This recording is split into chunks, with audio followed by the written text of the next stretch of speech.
Jail पर हमला किया, जिन्होंने कश्मीर के अंदर अल्पसंख्यकों का कत्लेआम किया, उनकी दुकानें जलाई, उनकी महिलाओं से बदतमीजियाँ की, वो इनके शहीद हैं।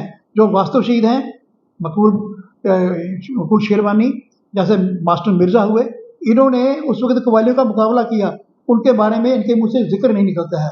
मैं ये कहना चाहता हूँ आपके माध्यम से एनसी सरकार को, पीडीपी को भी, कि आप अपने पार्टी के अंदर से रेडिकल एलिमेंट निकालिए।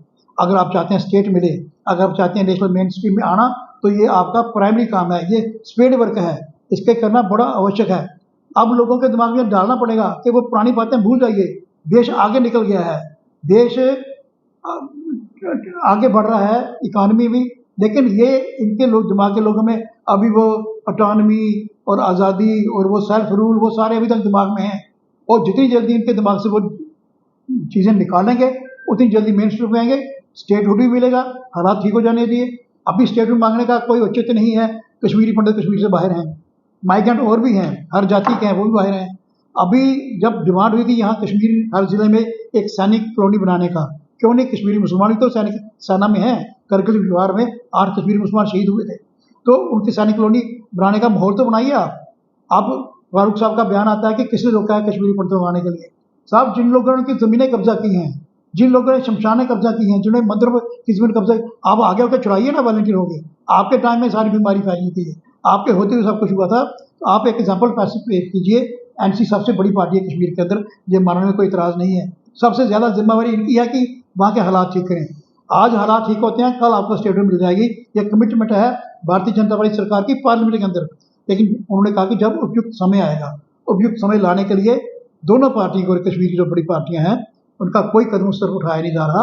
तो मैं ये चाहता हूँ कि स्टेट हमें मिले। कौन सी स्टेट? जो महाराजा हरि सिंह ने भारत के साथ जोड़ी थी, पूरी स्टेट मिले।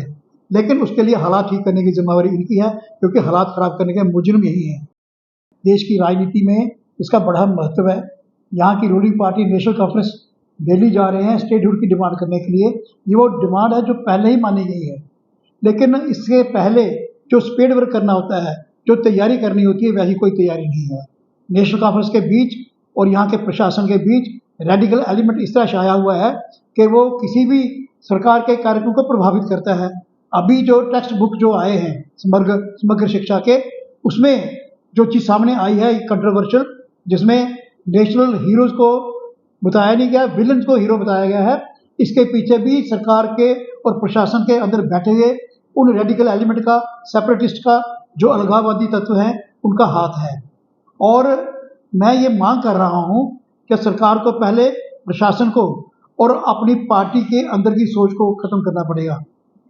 ये जो किताबों वाला मामला था, ये टिप ऑफ द आइसबर्ग है, ये केवल टच करने की बात है।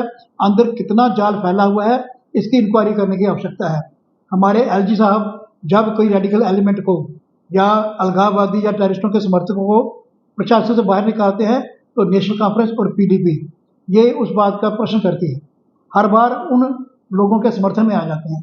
इनको एलजी के इस कदम का सहयोग करना चाहिए, साथ देना चाहिए, समर्थन करना चाहिए।